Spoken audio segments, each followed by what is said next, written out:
নমস্কার শ্রোতা বন্ধুরা, আমি বর্ণালী।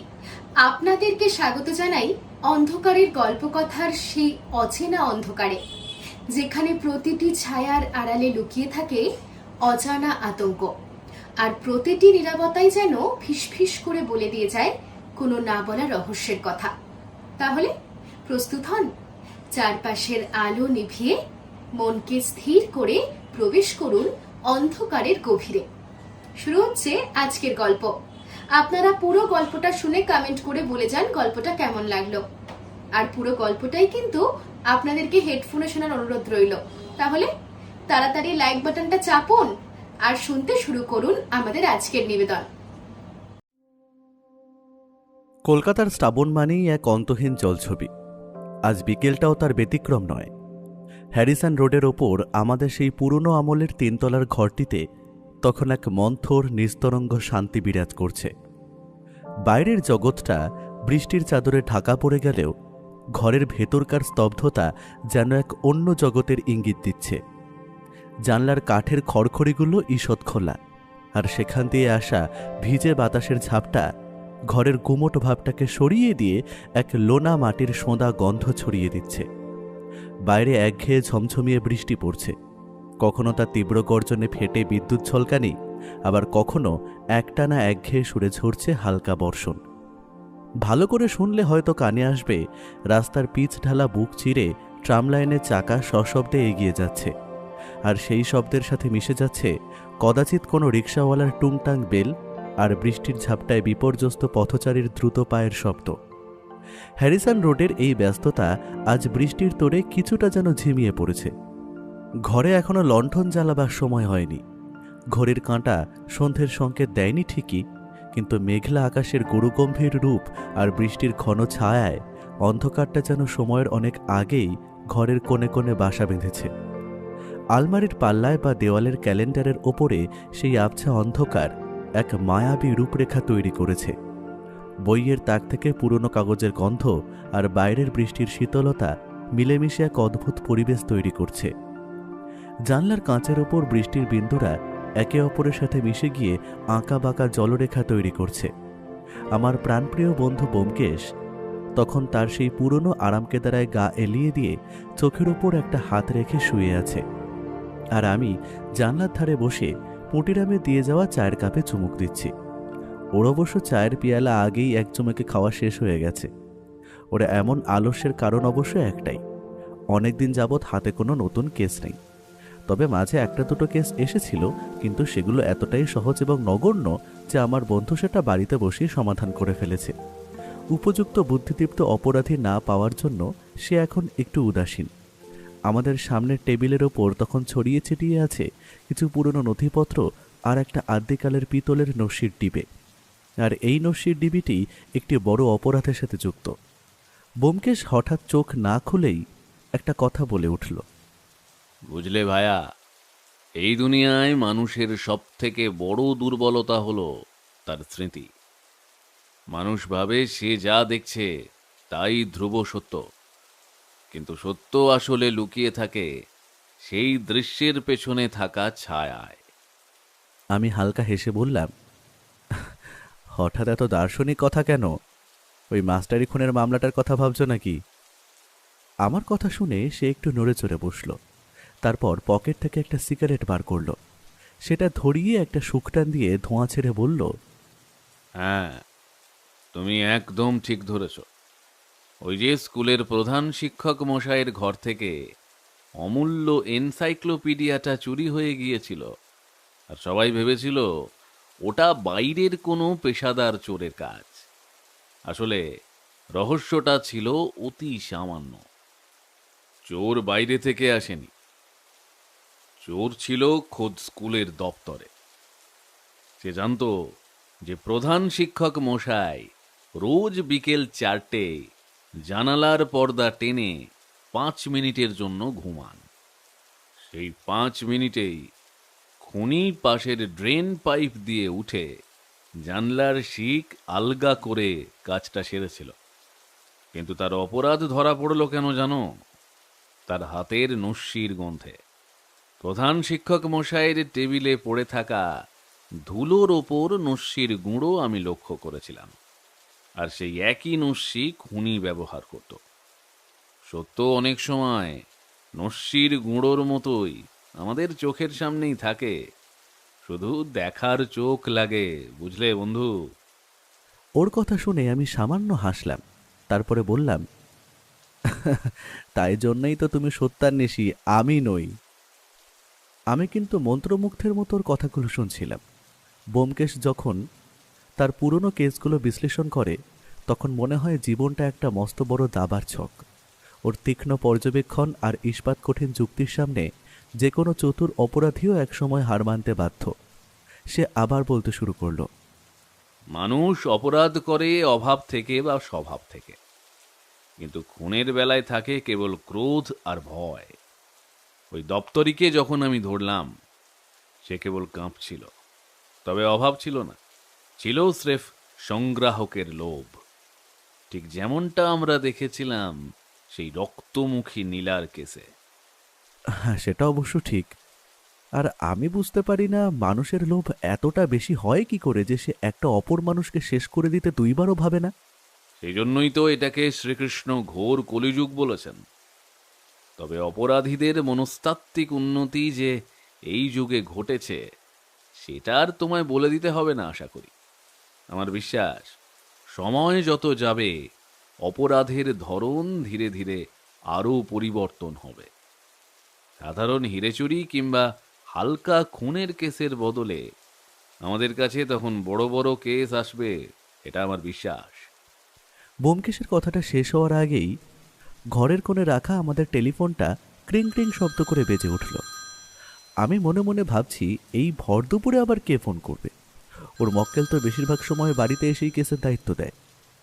খুব দরকার হলে ফোন করেন, খালি থানা থেকে দাসবাবু। তবে তিনিও অনেক দিন হলো কোনো ফোন করেননি। তবে আমি কেন জানি না এই বৃষ্টির দুপুরেও টেলিফোনের আওয়াজটা কেমন যেন অশুভ আর তীক্ষ্ণ শোনালো। ও হেঁটে গিয়ে এক মুহূর্ত স্থির থেকে রিসিভারটা তুলল, তারপরে বলল, হ্যালো, সত্যান্বেষী ব্যোমকেশ বক্সী স্পিকিং। কি দরকার বলুন? এমনিতেই আমাদের টেলিফোনের শব্দ একটু বেশি, সুতরাং ওপাশে কি কথা হচ্ছিল আমি সহজে শুনতে পাচ্ছিলাম। কিন্তু কথাগুলো শোনার সময় দেখলাম ওর মুখের রেখাগুলো মুহূর্তের মধ্যে কঠিন হয়ে উঠল। ওর চোয়াল শক্ত হয়ে গেছে আর কপালে ফুটে উঠেছে চিন্তার ভাঁজ। আমি সেই কথোপকথন তুলে ধরছি সাধারণভাবেই, যেটা আমার কানে এসেছিল। টেলিফোনের ওপার থেকে এক রুদ্ধশ্বাস আতঙ্কিত কণ্ঠস্বর বিনীত গলায় বলল, আমি অমল রঞ্জন বলছি স্মৃতি কুটির থেকে। শুনুন ব্যোমকেশ বাবু, আমার সময় ফুরিয়ে আসছে, ওরা আমাকে ছাড়বে না। কেউ একজন এই ঘরে আছে, আমি আমি তার নিঃশ্বাস অনুভব করতে পারছি। এক এক অদ্ভুত ঘোর এবং বুকের কাছে তীব্র যন্ত্রণা আমি অনুভব করতে পারছি। আমার আমার বিশ্বাস আমি আর বেশিক্ষণ বাঁচব না। আমার বন্ধুটি তৎক্ষণাৎ উত্তেজিত কণ্ঠে জানালো, অমলবাবু, আপনি বড় করে শ্বাস নিন, আপনার কিচ্ছু হবে না। আমি এক্ষুনি আপনার বাড়িতে আসছি। আমরা আপনার কোনো ক্ষতি হতে দেব না। আমি এক্ষুনি পুলিশেও খবর দিয়ে দিচ্ছি। আমার বিশ্বাস আমার থেকে ওরা আগে পৌঁছে যাবে।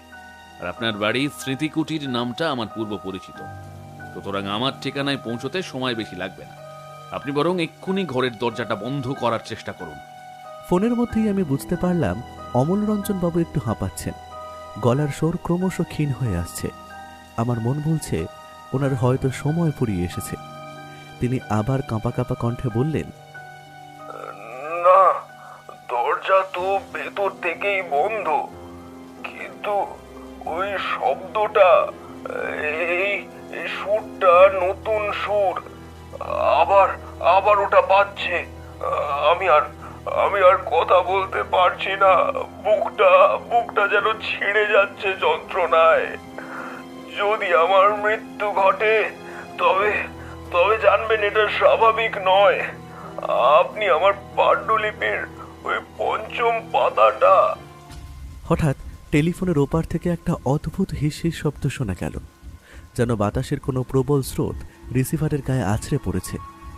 আমি বুঝলাম ভদ্রলোকের শ্বাস ফুলছে, তার নিঃশ্বাস নিতে অসুবিধে হচ্ছে। আর তারপরে শোনা গেল এক বীভৎস আর্তনাদ, আর একটা ভারী কিছু মেঝেতে পড়ে যাওয়ার শব্দ হলো। আমরা বুঝতে পারলাম ভদ্রলোক হয়তো আর নেই। ওনার রিসিভারটা সম্ভবত ঝুলে রইল তারে, কারণ আমি আমার জায়গা থেকেও শুনতে পেলাম শুধু একটা যান্ত্রিক বিপ শব্দ। তারপরেই সব নিস্তব্ধ।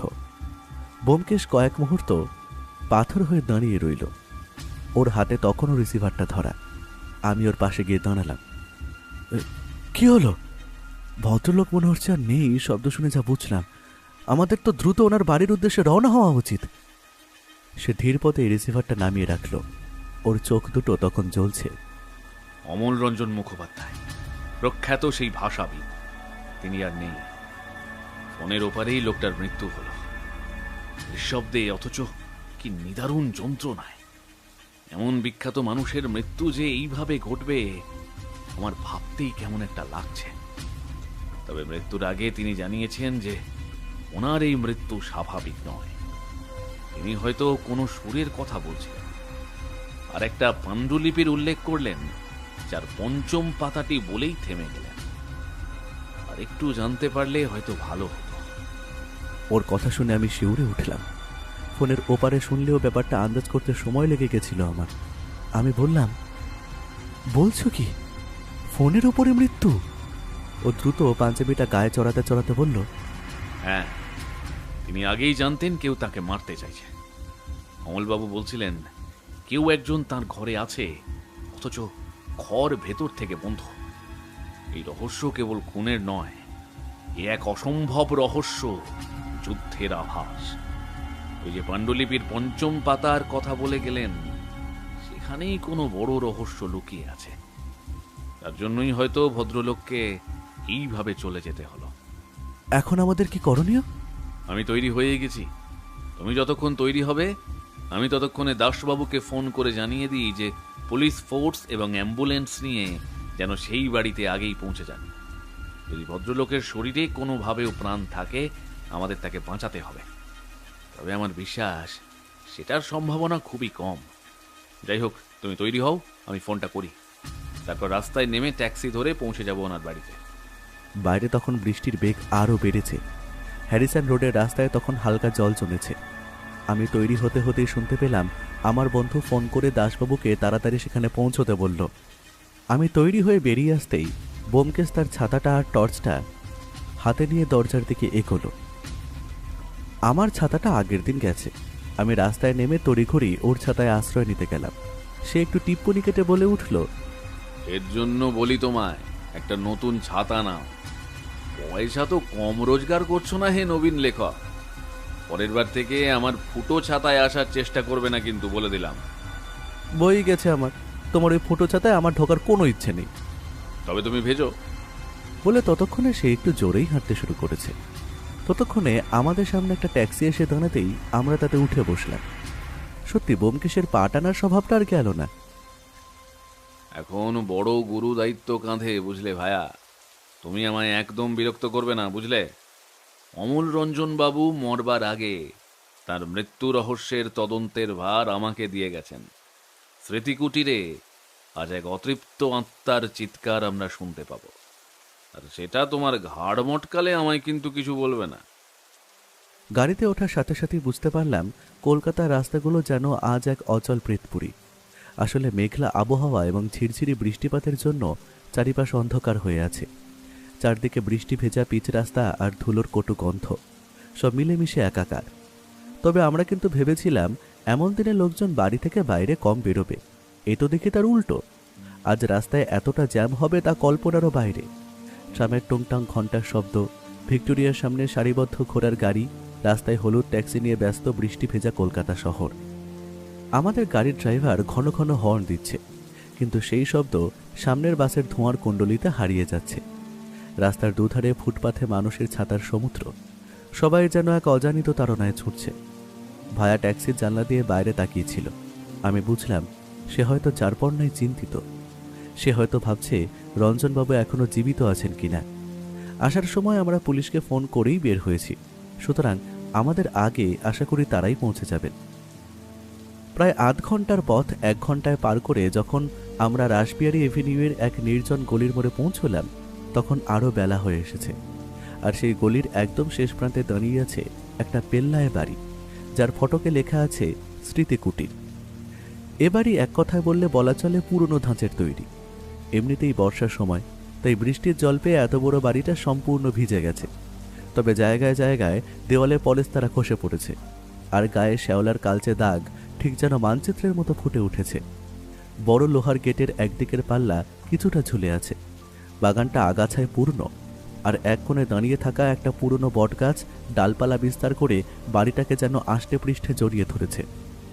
গেটের সামনেই একটা লাল রঙের পুলিশের গাড়ি দাঁড়িয়েছিল, যার মাথায় লাগানো নীল আলোটা জ্বলছে নিভছে। সত্যি কথা বলতে আমরা বুঝতে পারলাম এ বাড়ির অবস্থা একটু জীর্ণ প্রায়। তার কারণ কি গৃহস্বামীর অর্থাভাবে না অন্য কোনো কারণ আছে সেটা ধরতে পারলাম না। বাড়ির বাইরে কয়েকজন পুলিশের লোক দাঁড়িয়েছিল। ওদের মধ্যে একজন ব্যোমকেশকে দেখে সেলাম ঠুকল। আসলে থানার অনেকেই ওকে চেনে এবং মান্যও করে। আমরা আর অপেক্ষা করলাম না, এগিয়ে গেলাম বাড়ির ভেতরের দিকে। সেখানে প্রবেশ করতে দেখা গেল ইন্সপেক্টর দাসবাবু দাঁড়িয়ে আছে। দীর্ঘ চেহারা, তবে ভদ্রলোকের ইউনিফর্মটা হয়তো বৃষ্টির ছাঁটে হালকা ভিজে গেছে। তিনি আমাদের দেখেই হাসি হাসি মুখ করে এগিয়ে এলেন, তারপরে বললেন, আসুন ব্যোমকেশ বাবু, আপনাদের আসতে যে অনেকটা দেরি হয়ে গেল। Unfortunately he is no more. আমরা টেলিফোন পেয়েই তড়িঘড়ি ছুটে এসেছি, তবে তার আগেই যা ঘটার সব ঘটে গেছে। আমরা আমাদের যতটা সম্ভব চেষ্টা করেছি ওকে বাঁচানোর, তবে আমরা বিফল হয়েছি। আমাদের ডাক্তার এসেই ব্যাপারটা কনফার্ম করে, কিন্তু ব্যাপারটা বড় অদ্ভুত, বুঝলেন? ডাক্তাররা তো প্রাথমিক পরীক্ষা করে কিছুই বুঝতে পারছেন না। আমরা নিজেরাও ঠিক ঠাওর করতে পারছি না মৃত্যুটা হলো কি করে। ওনাকে বাঁচাতে পারলাম না সেটা শুনে আমার একটু খারাপ লাগছে, তবে যা হওয়ার তা তো হয়েই গেছে। এখন আর হা হুতাশ করে কোনো লাভ নেই। আমার মন বলছে এটা কোনো সাধারণ মৃত্যুর ঘটনা নয়। তার কারণ কি সেটা কি আমরা জানতে পারি? এটা বলার পেছনে আপনার কোনো না কোনো উদ্দেশ্য তো আছেই। তখন ফোনে অতটা জিজ্ঞেস করা হয়ে ওঠেনি, আর তখন সম্ভবও ছিল না। এখন জেনে নি। দেখুন দাসবাবু, খুব একটা বিষয় আমিও জানি না, তবে ভদ্রলোকের কথা শুনে মনে হচ্ছিল তিনি বেশ কষ্টে ছিলেন শেষের কথাগুলো বলার সময়। তিনি একটি পাণ্ডুলিপির কথা বলে গিয়েছিলেন, যার পঞ্চম অধ্যায় বলে তিনি আর কিছুই বলতে পারেননি। আর আমার বিশ্বাস ডাক্তারি পরীক্ষা করে আপনারা হয়তো জানতে পারবেন তিনি হার্ট ফেল করে মারা গেছেন। আর সেটা একদম সত্যি না। তার কারণ কি সেটা অবশ্য আমি বলবো না, প্রমাণ ছাড়া আমি যে কথা বলি না দাসবাবু। তবে এখন করণীয় কি? মৃতদেহটা কোথায়? আমি একটু ওই ঘরটা ভালো করে দেখতে চাই এবং মৃতদেহটাও পরীক্ষা করে দেখতে চাই। আমার বিশ্বাস সেখান দিয়েই হয়তো আমরা ভালো কোনো ক্লু পাবো। মৃতদেহ আছে ওপরের তলায়, ওনার ব্যক্তিগত লাইব্রেরি ঘরে। দরজা ভেতর থেকে লক করা ছিল, আমাদের সেটা ভেঙে ভিতরে ঢুকতে হয়েছে। তবে আমি একটা কথা বলতে পারি, ঘরে না আছে খুনের কোনো চিহ্ন, না আছে ধস্তাধস্তির দাগ, অথচ লোকটা মারা গেছে। ব্যাপারটা বড়ই অদ্ভুত ঠেকছে আমার, কেন জানি না। আর এখানে দাঁড়িয়ে থাকলে আশা করি আপনার এই উত্তর আমি দিতে পারবো না। চলুন চলুন ভিতরে যাওয়া যাক। এসো ভাইয়া। ইন্সপেক্টর দাসবাবু প্রথমে গেলেন এবং আমরাও ওপরে উঠলাম ওনার পেছন পেছন। বাড়িটি বাইরের দিক দিয়ে যতটা পুরনো মনে হয়েছিল, ভিতরে একদম আলাদা। এক কথায় বলা যায় বাড়ির ভেতরটা ভালো করে সাজানো হয়েছিল, আর লাইব্রেরি ঘরটাও ছিল বেশ বিশাল। ঘরটায় ধুলো আর পুরনো বইয়ের গন্ধে বাতাস ভারী। চারদিকের দেওয়ালে ছাদ পর্যন্ত আলমারি ঠাসা দুর্লভ সব বই আর বিভিন্ন পাণ্ডুলিপিতে। ঘরের মাঝখানে একটা মস্ত বড় সেগুন কাঠের টেবিল, আর তার পাশেই মেঝের ওপর পড়ে আছেন অমলরঞ্জন মুখোপাধ্যায়। তবে আমরা দেখলাম ভদ্রলোকের দেহটা এক বিচিত্র ভঙ্গিতে বেঁকে আছে, যেন মৃত্যুর আগে তিনি তীব্র কোনো শারীরিক যন্ত্রণা ভোগ করেছেন। তার চোখ দুটো বড় বড় হয়ে স্থির হয়ে আছে সিলিংয়ের দিকে। লোকটির মুখে যেন এক অব্যক্ত আতঙ্ক জমাট বেঁধে আছে। গায়ের রংটাও কেন জানি না হালকা নীলাভ, মুখটা সামান্য হাঁ করা। এই ঘরের টেবিলের ওপর গ্রামোফোন রেকর্ডটা তখনও ধীরে ধীরে শেষ প্রান্তে এসে খড়খড় শব্দে ঘুরছে। পিনটা আটকে গেছে রেকর্ডের শেষ খাঁজে। ব্যোমকেশ ঘরটার চারপাশে শিকারী বেড়ালের মতো নিঃশব্দে ঘুরতে লাগলো। সে একবারও লাশের দিকে না তাকিয়ে টেবিলের ওপর রাখা খোলা পাণ্ডুলিপিটা খুঁটিয়ে দেখল। তারপর উপুর হয়ে জানলার পাল্লা আর কার্পেটের কোণগুলো পরীক্ষা করতে লাগলো। হঠাৎই সে আলমারির তলা থেকে খুব সূক্ষ্ম কিছু একটা চিমটে দিয়ে তুলল। তারপর নিজের পকেটে রাখা ছোট শিশিতে সেটা পুড়ে ফেলল। ওর মুখে কোনো ভাবান্তর নেই। এক অদ্ভুত শীতল নিস্তব্ধতায় ও যেন ঘরের প্রতিটি কোণা মেপে নিচ্ছে। আমি ওকে জিজ্ঞেস করলাম, কিছু পেলে? ও কোনো উত্তর দিল না, শুধু হাত তুলে আমায় চুপ থাকতে ইশারা করল। এবারে সে দাসবাবুর দিকে ফিরে বলল, দাসবাবু, লাশটা এখনই পোস্টমর্টেমে পাঠানোর ব্যবস্থা করুন। তবে ডাক্তারকে বলবেন সাধারণ কোনো বিষ নয়, যেন হৃৎপিণ্ডের পেশিগুলো খুব সূক্ষ্মভাবে পরীক্ষা করা হয়। আর এই ঘরে আজ রাতে পাহারার ব্যবস্থা করুন, কেউ যেন ভেতরে না ঢোকে। আপনি কি তবে খুনের নিশ্চিত কোনো প্রমাণ পেলেন? আমরাও তো ঘর তল্লাশি করেছি, আর সেই রকম কিন্তু কিছুই উদ্ধার করতে পারিনি। প্রমাণ এখন দেখছি না, তবে ইঙ্গিত পাচ্ছি। এবার দেখা যাক এই বাড়িতে আর কে কে আছেন। আমি একবার সবার সাথেই কথা বলে দেখব। আপনিও আসুন না, পুলিশি জেরার কাজও তো একসাথে হয়ে যাবে। আপনাদের কাজও মিটবে, আমারও কিছু তথ্য জানা হবে। আসুন তবে। দাসবাবুর নির্দেশে বাড়ির লোকজনকে একে একে নিচে বসার ঘরে ডাকা হলো। আমরা জানতে পারলাম এই বাড়িতে অমলরঞ্জন বাবু ছাড়াও থাকতেন অমলবাবুর পালিত পুত্র সুনন্দ। কথায় কথায় জানা যায় তিনি নাকি বাবাকে অত্যন্ত স্নেহ করতেন। দ্বিতীয় মানুষ যিনি থাকেন তিনি হলেন অমলবাবুর সেক্রেটারি বিনায়কবাবু। ভদ্রলোক নাকি প্রায় 3 বছর হলো এই বাড়িতে আছেন। তৃতীয়জন হলেন তপতী দেবী, যিনি অমলবাবুর ভাগ্নী। এছাড়াও একজন চাকর আছে, তবে চাকরকে আগেই ব্যোমকেশ এই সন্দেহের তালিকা থেকে বাদ দিয়ে দেয়। তার কারণ অবশ্য কি সেটা আমার জানা নেই। আমরা বাড়ির নিচের তলার একটা ঘরে গিয়ে বসলাম। সেখানে আমাদের সাথে এলেন ইন্সপেক্টর দাসবাবু। তবে একটা বিষয় আমি খেয়াল করেছিলাম, লাইব্রেরি ঘরের থেকে বেরিয়ে আসার সময় ব্যোমকেশ কিন্তু সেই ঘরের জানলার কাছে একটা অদ্ভুত রকমের উদ্ভিদের কাছে গিয়ে সেটা দেখল। আর সেই উদ্ভিদ উদ্যানের দিকে খানিকক্ষণ তাকিয়ে সেটার একটা পাতা ছিঁড়ে নিজের পকেটে রেখে দিয়েছিল। এই অদ্ভুত রকমের উদ্ভিদ কোনোদিন আমি দেখিনি, সেটা নাম অবধিও জানি না। আমরা বসার ঘরে বসতেই সেই বাড়ির একজন চাকর এসে আমাদের চা দিয়ে গেল। এই পরিস্থিতিতেও যে সে চা এনেছে তা দেখে আমরা অবাক হলাম সব থেকে বেশি। আমরা যখন চা খাচ্ছি তার আগেই ব্যোমকেশ নিজের চা খাওয়া শেষ করে ততক্ষণে ঘরে পায়চারি করা শুরু করেছে।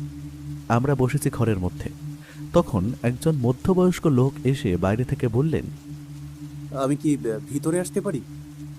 আরে আসুন আসুন আসুন। আপনি আশা করি সুনন্দবাবু, আপনিই তো এই বাড়ির মালিক এখন। আপনিই বলতে গেলে গৃহস্বামী। আপনাকে বাইরে দাঁড় করিয়ে কেমন করে রাখবো বলুন তো? ভদ্রলোক আর অপেক্ষা না করে অতি দ্রুত ঘরে প্রবেশ করলেন। আর আমরা জানতে পেরেছি যে এই সুনন্দই হলেন অমলবাবুর পালিত পুত্র। ভদ্রলোক ঘরে আসতেই আমরা দেখলাম তাঁর চোখে একটুও জল নেই, বরং এক ধরনের অস্থিরতা। তবে ভদ্রলোকের বুকে একটা দামি ক্যামেরা ঝুলছে, তা কারো নজর এড়ায়নি। ওনার পরনে ছিল শৌখিন জরির কাজ করা একটা হলদেটে রঙের পাঞ্জাবি। ঘরে এসেই ভদ্রলোক বিরক্ত হয়ে বললেন, আপনি বলতে কি চান? আপনি কি সন্দেহ করছেন আমি আমার বাবাকে মেরে ফেলেছি? অবশ্যই। আপনি জানেন আমরা তদন্ত করতে এসেছি, আর তদন্ত করতে আসলে সবাইকেই আমরা সন্দেহের চোখেই দেখব, তাতে বাড়ির কেউই বাদ পড়বে না। ঘটনাটা ঘটার সময় যদি আমি নিজেও এই ঘরে থাকতাম তবে আমাকেও সন্দেহের চোখে দেখা হতো। আপনি কি বলতে চান সোজা সুচি বলুন, আমার সময় নষ্ট করবেন না। বাবার মৃত্যুর পর আমার মন মানসিক খুব একটা ভালো নেই। এরপর অনেক কাজ আছে, বাবার মৃতদেহ দাহ করা, আত্মীয় স্বজনদের খবর দেওয়া, অনেক কাজ। এখন দেহ সৎকার করার কোনো উপায় নেই সুনন্দবাবু। এই দেহ এখন পোস্টমর্টেমে যাবে। এখন পুলিশের হেফাজতেই সেটা হবে। কেন বলুন তো আপনারা বাবার মৃত্যুর পরেও ওনাকে শাস্তি দিচ্ছেন না? কি ক্ষতি করেছেন উনি আপনাদের? এই শেষ সময়ে এসে কেন ওনার শরীর নিয়ে কাঁটা ছেঁড়া হবে কিছুই বুঝতে পারছি না আমি। বুঝতে পারবেন, তবে এখন এইটুকু জেনে রাখুন, আমাদের বিশ্বাস আপনার পিতার মৃত্যুটা স্বাভাবিক নয়, আর পোস্টমর্টেম রিপোর্ট এলে আমরা আরো নিশ্চিত হয়ে যাব, তাই এমন ব্যবস্থা। আপনাদের যা করার করুন, আর আমায় কি প্রশ্ন করবেন করুন, আর আমায় মুক্তি দিন। সেই বরং ভালো সুনন্দবাবু, আপনার বাবা যখন ঘরে বসে আমায় শেষবার টেলিফোন করেছিলেন, আপনি তখন ঠিক কোথায় ছিলেন একটু বলবেন? আমি আমার ঘরে ডার্ক রুমে ছবি ডেভেলপ করছিলাম। বাইরে তখন খুব বৃষ্টি হচ্ছিল, আমি কিছুই শুনতে পাইনি। বুঝতে পারলাম। আপনার কি এটা শখের কাজ, নাকি আপনি এটা প্রফেশনালভাবেই করেন? আমি ছবি তুলতে ভালোবাসি। বাবা কোনোদিন আমার এই ব্যাপারে কোনো রকম বিরক্তি প্রকাশ করেনি, তিনি এটা ভালোবাসতেন। সে যাই হোক, আপনাদের আর কি কোনো প্রশ্ন আছে? আপনার বাবার সংগ্রহে কি কোনো মূল্যবান পাণ্ডুলিপি আছে যা আপনার জানা? দেখুন, আমার বাবা একজন ভাষাবিদ ছিলেন। ওনার কাছে নানান দেশ বিদেশের বই ছিল এবং পাণ্ডুলিপিও ছিল অনেক। তবে কোনটা মূল্যবান বা কি সেটা আমার জানা নেই। আমি কোনোদিনই বাবার পড়াশোনার ব্যাপারে আগ্রহ দেখাইনি, তাই আমার ওই সব জানার কোনো প্রশ্নই ওঠে না। ঠিক আছে, এখনকার মতো আপনার প্রশ্ন উত্তর পালা শেষ, আপনি আসতে পারেন। এবার একবার আপনার বাবার যে সেক্রেটারি ছিল, ওই কি নাম জানি, হ্যাঁ হ্যাঁ, বিনায়কবাবু, আশা করি ওনাকে পাঠিয়ে দিন। উনি বেরিয়ে যেতেই ঘরে প্রবেশ করলেন একজন কম বয়সী ভদ্রলোক, যার বয়স আন্দাজ 27 বছরের বেশি হবে না। পরনে সাধারণ লাল রঙের একটা শার্ট, পায়ে কালো রঙের একটা প্যান্ট। আমরা বুঝতে পারলাম ইনিই হলেন সেক্রেটারি বিনায়কবাবু। ভদ্রলোক চশমা পরেন, তার মাথার চুল খানিকটা ছোট ছোট করে অগোছালোভাবে কাঁটা। আসুন বিনায়কবাবু, আপনারই অপেক্ষা করছিলাম। আচ্ছা, আপনার তো এখন এই কাজটা গেল, তবে কি কোনো নতুন চাকরি খুঁজবেন? হ্যাঁ, অমলবাবু খুব ভালো লোক ছিলেন, আর আমায় উপযুক্ত পারিশ্রমিক দিতেন, তাই আর বাইরে কাজ করতে যেতে হয়নি। তবে এবার মনে হচ্ছে খুঁজতে হবে। আপনি কতদিন ওনার কাছে কাজ করছেন একবার বলবেন? খুব বেশি নয়, 3 বছর হবে। তিনি আমায় খুব ভালোবাসতেন। আচ্ছা, আপনার কাজ কি ছিল একটু বলবেন? আপনারা হয়তো জানেন, উনি এত বড় ভাষাবিদ ছিলেন, ওনার সংগ্রহে অনেক বই আছে। আমি সেইগুলো দেখাশোনা করতাম। অনেক পাণ্ডুলিপি আছে যেগুলোর তর্জমা করার কাজও করতাম। শেষের দিকে উনি চোখে কম দেখতে পেতেন, তাই আমায় রেখেছিলেন সেইগুলো পড়ার জন্য। যখন অমলবাবুর মৃত্যু হলো, তখন আপনি ঠিক কোথায় ছিলেন সেটা একটু বলবেন? আমি নিচের অফিস ঘরে আগামী মাসের ক্যাটালগ তৈরি করছিলাম। স্যারের অভ্যেস ছিল লাইব্রেরি ঘরে একা কাজ করার, তাই আমি ওপরে যাইনি। আচ্ছা, বাইরের যে ছোট বাগানটা দেখলাম, ওটা কি আপনার করা? আপনাকে দেখে তো মনে হয় না আপনি বাগান করার পক্ষপাতী। না না, ওই সব অভ্যাস আমার নেই। বিভিন্ন রকমের উদ্ভিদ সংগ্রহ আর ছোটোখাটো বাগান করার অভ্যেস আছে এই বাড়ির একজনেরই, সে হলো তপতি। আচ্ছা, বুঝলাম। ঠিক আছে, আপনি এখন আসতে পারেন। তবে একটা কথা বলুন তো, অমলবাবুর ঘরে একটি অন্য ধরনের উদ্ভিদ দেখলাম, এটার ব্যাপারে কি আপনি কিছু জানেন? না, এই ব্যাপারে আমার কোনো আগ্রহ নেই, আর আপনি বললেন বলে জানলাম সেখানে ওটা আছে। আমি কোনোদিন খেয়ালও করিনি। কথাটা শোনা মাত্রই ব্যোমকেশের মুখের ভাব যেন একটু বদলে গেল। সে যেন নতুন কিছু তথ্য ধরতে পেরেছে। এবার সে হাসি মুখে বিনায়কবাবুকে বেরিয়ে যেতে বলল। তিনি বেরিয়ে যেতেই একজন মাঝবয়সী মহিলা ঘরে প্রবেশ করলেন। মহিলা বলছি কারণ ওনার বয়স হয় কম, কিন্তু চেহারায় বার্ধক্যের ছাপ পড়েছে। ব্যোমকেশ পরে বলেছিল ওনার বয়স 35 বছরের বেশি হবে না। তবে মহিলা এত দ্রুত গতিতে এলেন যেন মনে হলো তিনি বাইরেই দাঁড়িয়েছিলেন। ওনার কি আড়ি পাতার অভ্যেস আছে নাকি? মহিলা ঘরে এসেই প্রথমে অতি দ্রুত তীব্র বিরক্তির সাথে কথাগুলো বলে চলল। আর ওনাকে দেখে আমার একটা কথা মনে পড়ে গেল, নারী চরিত্র বেজায় জটিল। আপনারা কারা আমি তো ঠিক জানি না, আর কেনই বা এসব তদন্ত করছেন? আমার মামা সাধারণভাবেই মারা গেছেন। ওনার হার্টের সমস্যা ছিল অনেকদিন ধরে, আর সেজন্য উনি ওষুধও খাচ্ছিলেন। তাই আমি বলবো এইসব তদন্ত করে সময় নষ্ট করবেন না। সেটা না হয় পুলিশের ডাক্তার বলুক তপতী দেবী। আপনি বরং আমায় এটা বলুন, যখন আপনার মামা মৃত্যুর সঙ্গে লড়ছেন, তখন আপনি কোথায় ছিলেন? কোনো রকম কি কোনো শব্দ আপনি পাননি? আমি তো দেখলাম বাগানটা লাইব্রেরি ঘরের নিচেই। হ্যাঁ, তবে আমি তখন পেছনের বাগানে লতাগুলোর ডাল ছাড়ছিলাম। বৃষ্টির মধ্যে ওগুলো না সরালে চারাগুলো পচে যেত। আর শব্দ তো কিছু পাইনি। আপনার মামার মৃত্যুতে আপনি একটুকুও শোকাহত নন, এটাই আমার মনে হচ্ছে। এটা কি সত্যি? শোক বাইরে প্রকাশ করা অন্তত আমার অভ্যেস নয়, তাই হয়তো এমনটা। আপনার মামা কি কোনো উইল করেছিলেন? এবং উইল করলে তাতে আপনাকে কি কোনো সম্পত্তি দেওয়ার কথা ছিল? দেখুন, দাদা হলো মামার পালিত পুত্র, আর আমি ছিলাম মামার নিজের লোক। সুতরাং এই সম্পত্তির উইল করলেও সেটা আমারই হতো। ঠিক আছে, আমায় আর বিরক্ত করবেন না দয়া করে, আমি আসি। একটা শেষ প্রশ্ন, সেটা জানলেই আপনার ছুটি। সে এবার তপতী দেবীর দিকে তাকিয়ে খুব শান্ত গলায় জিজ্ঞেস করল, আপনার বাগানে কি কোনো নতুন প্রজাতি গাছ আছে মিস তপতী? কারণ আপনার মামার ঘরে ঢোকার পর থেকেই আমি এক ধরনের মিষ্টি অথচ তীব্র গন্ধ পাচ্ছিলাম। ওটা কি আপনার লাগানো? তপতী দেবী একটু থমকে গেলেন, তারপর শান্ত গলায় বললেন, হ্যাঁ, মামার খুব শখ ছিল, তাই একটা গাছ আমাকে দিয়ে আনিয়েছিলেন। ওনার কথা শুনে ব্যোমকেশ উঠে দাঁড়ালো।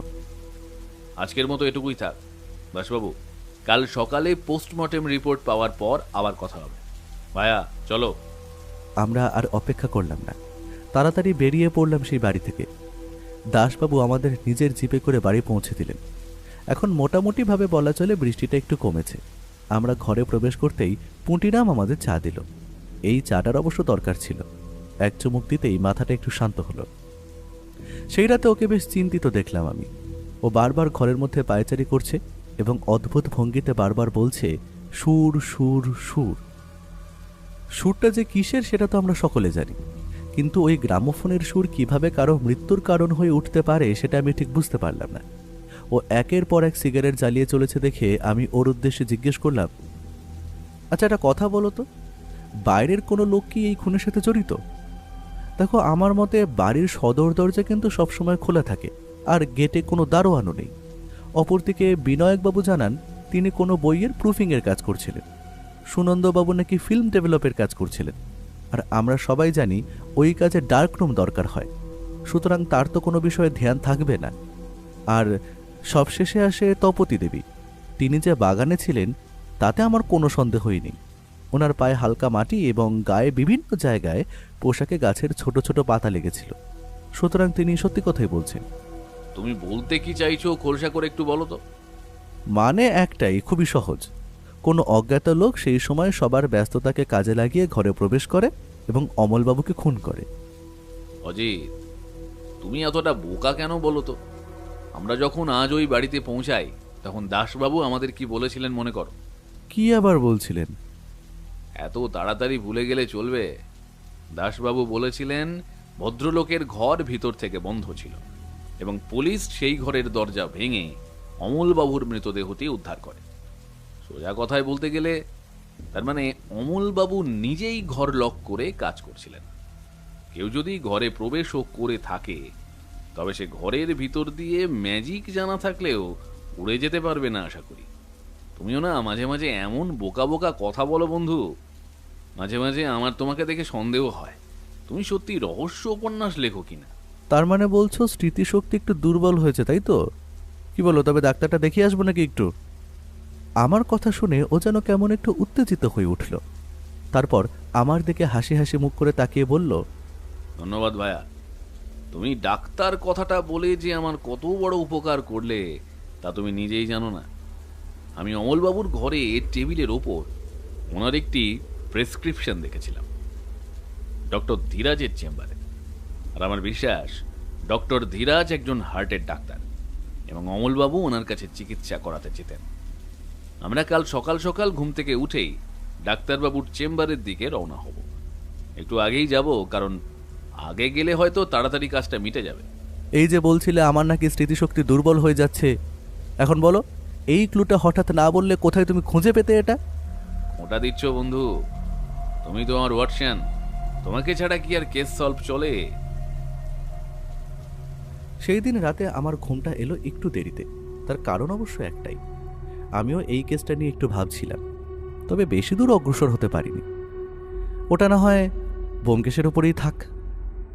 পরের দিন সকালে যখন আমার ঘুম ভাঙল তখন প্রায় 7:30টার কাছাকাছি বাজে। আমাদের হ্যারিসন রোডের এই 3 তলার ঘরে তখন সূর্যের হালকা আলো এসে পড়েছে। আমার বন্ধুটি আশা করি অনেক আগেই ঘুম থেকে উঠেছে।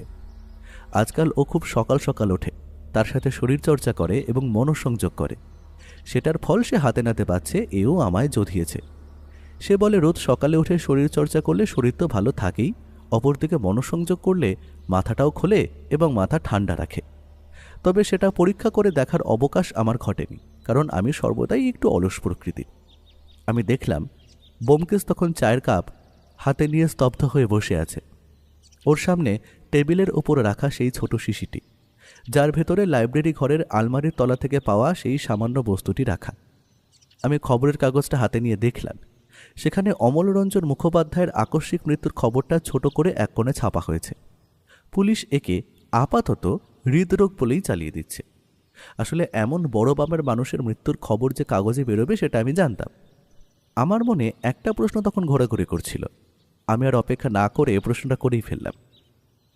আচ্ছা, তোমার কথা মতো তো পুলিশ ডেড বডি পরীক্ষা করার জন্য পাঠিয়েছিল, সেই পোস্টমর্টেম রিপোর্টের কোনো খবর পেলে নাকি? আমার বন্ধুটি তখন টেবিলে রাখা ওই শিশিটার দিকে তাকিয়ে উদাস ভঙ্গিতে বলল, দাসবাবু ফোন করেছিলেন আর তিনি জানান ডাক্তাররা অদ্ভুত এক সংকটে পড়েছেন। অমলবাবুর হৃৎপিণ্ডটা নাকি হঠাৎই সংকুচিত হয়ে স্তব্ধ হয়ে গেছে, অথচ রক্তে কোনো পরিচিত বিষের ছিটে ফোঁটাও নেই। তারা একে মায়োকার্ডিয়াল ইনফেকশন বলতে চাইছেন, কিন্তু আমি জানি ওটা কোনো স্বাভাবিক মৃত্যু নয়। বুঝতে পারলাম, তার মানে তো বলতে গেলে এটা স্বাভাবিক মৃত্যুই মনে হচ্ছে, আর খবরের কাগজে তাই ওটা স্বাভাবিক মৃত্যু বলে লিখেছে। আচ্ছা, একটা কথা বলো তো, দাসবাবু কি কেসটা ক্লোজ করে দিতে বলেছেন তোমায়, না তুমি তোমার মতো তদন্তটা চালিয়ে যাবে? আমার কথা শুনে ও উঠে দাঁড়ালো, তারপরে বলল, কেস ক্লোজ হয়নি বন্ধু, কারণ মৃত্যু পথযাত্রী অমলবাবু নিজে আমায় এই তদন্ত চালিয়ে যেতে বলেছিলেন। সুতরাং আমি সেটা করতেই পারি, আর দাসবাবু আমায় কতটা স্নেহ করে সেটা তুমি জানো। সুতরাং আমি নিজের কাজ চালিয়ে যাব। আমার মনে হচ্ছে এটা কোনো সাধারণ মৃত্যু একেবারেই নয়। তবে তৈরি হয়নি, দাঁড়াও। হোমস যখন কেস নিয়ে এগিয়ে যাচ্ছে তখন তার পেছন পেছন ওয়াটসনকে তো আসতেই হবে। বুঝলে ভায়া, আরেকবার সেই স্মৃতি কুটিরে যেতে হবে। কাল আমি যা দেখেছি আজ তার প্রমাণ চাই, বিশেষ করে সেই পাণ্ডুলিপিটা কাল যেটা খুঁজে পাইনি, যার কথা অমলবাবু মরবার আগে বলে গেছিলেন আমায়। সুতরাং এখন প্রথম কাজ ওটা উদ্ধার করা। তবে এখন আমরা প্রথমে যাব ডাক্তার ধীরাজের চেম্বারে। আমরা যখন ট্যাক্সি নিয়ে ধীরাজ ডাক্তারের চেম্বারে পৌঁছলাম তখন প্রায় বেলা 10টার কাছাকাছি বাজে। এখন থেকেই রোগীদের লাইন পড়ে গেছে চেম্বারের বাইরে। বাইরে কম্পাউন্ডার তখন রোগীদের নাম খাতায় লিখে রাখছেন। বুঝতে পারলাম ডাক্তারবাবু এখনও আসেননি। আমরা যখন কম্পাউন্ডারের কাছে গিয়ে নিজেদের পরিচয় দিলাম তখন উনি সস্নেহে আমাদের ডাক্তারের ঘরে নিয়ে গিয়ে বসালো। আমরা বসেছি, ঠিক তার 5 মিনিটের মাথায় ঘরে প্রবেশ করলেন ডাক্তার ধীরাজবাবু। ব্যোমকেশ এক মুহূর্ত সময় নষ্ট করল না। সে তৎক্ষণাৎ নমস্কার জানিয়ে কথা বলা শুরু করল। নমস্কার ডাক্তারবাবু, এই অধমের নাম সত্যান্বেষী। কথাটা শেষ করার আগেই তিনি আমাদের উদ্দেশ্যে বললেন, আর বলতে হবে না, আপনাকে কে না চেনে মশাই, আপনি তো সেই বিখ্যাত ডিটেকটিভ। তবে আমার কাছে কেন সেটা ঠিক বুঝতে পারলাম না। আমার কাজ তো মানুষকে সুস্থ করার, কোনো অপরাধের সঙ্গে তো যুক্ত আমি নই। আরে না না ডাক্তারবাবু, আমার একটা তথ্য লাগবে। আপনি তো জানেন বিখ্যাত ভাষাবিদ অমল রঞ্জন বাবুর মৃত্যু ঘটেছে। আমি সেই কেসেরই তদন্ত করছি, তাই আপনার কাছে আসা। আপনি তো ওনার চিকিৎসা করছিলেন, তাই তো? ওনার মৃত্যুর খবরটা আমি পাই আজ সকালে খবরের কাগজ থেকে। তবে ওটা তো স্বাভাবিক মনে হয়েছে। তবে তদন্ত কিসের? পুলিশ ডাক্তারও তাই জানিয়েছে। অমলবাবুর হৃৎপিণ্ডটা নাকি হঠাৎই সংকুচিত হয়ে স্তব্ধ হয়ে গেছে। তারা একে মায়োকার্ডিয়াল ইনফ্র্যাকশন বলতে চাইছেন। আপনার কি মনে হয় এরকম কিছু সম্ভাবনা ছিল? দেখুন, ডাক্তার হিসেবে আমি বলবো ওনার হার্ট অত্যন্ত দুর্বল হয়ে পড়েছিল শেষের কয়েক মাস। তবে উনি আমার ওষুধ খেয়ে অনেকটাই সুস্থ হয়ে গিয়েছিলেন। আমার বিশ্বাস কোনো সাধারণ কিছুতে ওনার মৃত্যু হয়নি। কিছু হয়তো তিনি শক পেয়েছিলেন মৃত্যুর আগে। আমায় ভদ্রলোক নিজের পরিবারের কথাও বলতেন। আমি তো ওনার চিকিৎসা বাড়িতে গিয়ে করতাম। আপনি যেটা বললেন সেটা আমারও মনে হয়। এই মৃত্যুটা স্বাভাবিক নয় ডাক্তারবাবু। আর আপনি ওই বাড়ির পরিবারের সম্বন্ধে কতটা জানেন? আর উনি কি উইল করেছিলেন?